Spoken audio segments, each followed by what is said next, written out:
চাল কুমড়ার নতুন রেসিপি, চাল কুমড়োর স্যান্ডউইচ। চাল কুমড়োগুলো এভাবে মোটা মোটা করে কেটে মাঝখান থেকে আবার একটু চিড়ে দিয়েছি।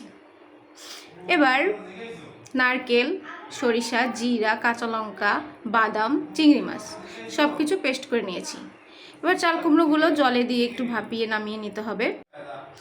এবার প্যানের মধ্যে তেল দিয়ে পেঁয়াজ কুচি ভাজি করে নিয়ে তার মধ্যে সেই মশলাটা হলুদ, মরিচ, লবণ দিয়ে ভালো করে ভাজি করে নামিয়ে নিতে হবে। এবার চাল কুমড়োর মধ্যে হলুদ লবণ দিয়ে মেখে ভালোভাবে এভাবে মেখে তার মধ্যে এবার সেই ভাজা মশলাটা ভিতরে ঢুকিয়ে দিতে হবে। দেখুন কিভাবে করছি, আমার হাতের দিকে লক্ষ্য রাখলেই বুঝতে পারবেন।